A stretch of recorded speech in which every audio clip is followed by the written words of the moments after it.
Avia ka aoka hiondrika sy hiankohoka isika. Aoka isika handohalika eo anatrehan'i Jehovah Mpanao antsika.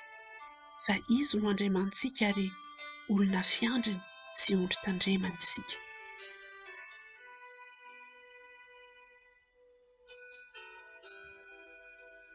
Jehovah Andriamanitry ny famonjenay, Andro aman-alina no itarainako eo anatrehanao. Aoka ny fivavako tonga eo anatrehanao. Atongilano amin'ny fitarainako ny sofinao. Tompo, mamindrafo amiko, fa Ianao no itarainako mandrakariva.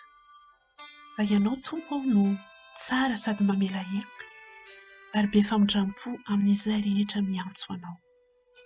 Amin'ny andro fahoriako dia miantso anao aho, Ianao no hialofako. Raha miantso aho mamalia ry Andriamanitry ny fahamarinako, mamindrafo ka enoy ny fivavako. Jehovah aoka ny firenena maro ivory manodidina anao, ary miverena ho any amin'ny avo eo amboniny ianao. Aoka ho tapaka ny ratsy ataon'ny ratsy fanahy, fa ampitoery kosa ny marina.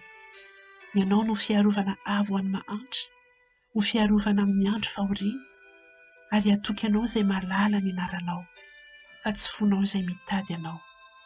Mitsangana Jehovah Andriamanitro, atsangano ny tananao, aza manadino ny ory.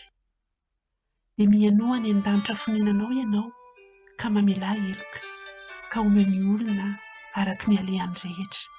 Fa fantatrao ny fony, fa Ianao dia Ianao irery ihany mahalala ny fony zanak'olombelona, mba hatahorany anao sy andehanany amin'ny lalanao amin'izay andro rehetra iainany ety amin'ny tany menao ny razanay.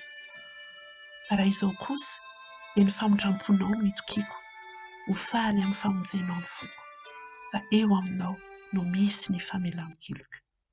Jehovah Tompony maro, sambatra izay olona mahatoky anao.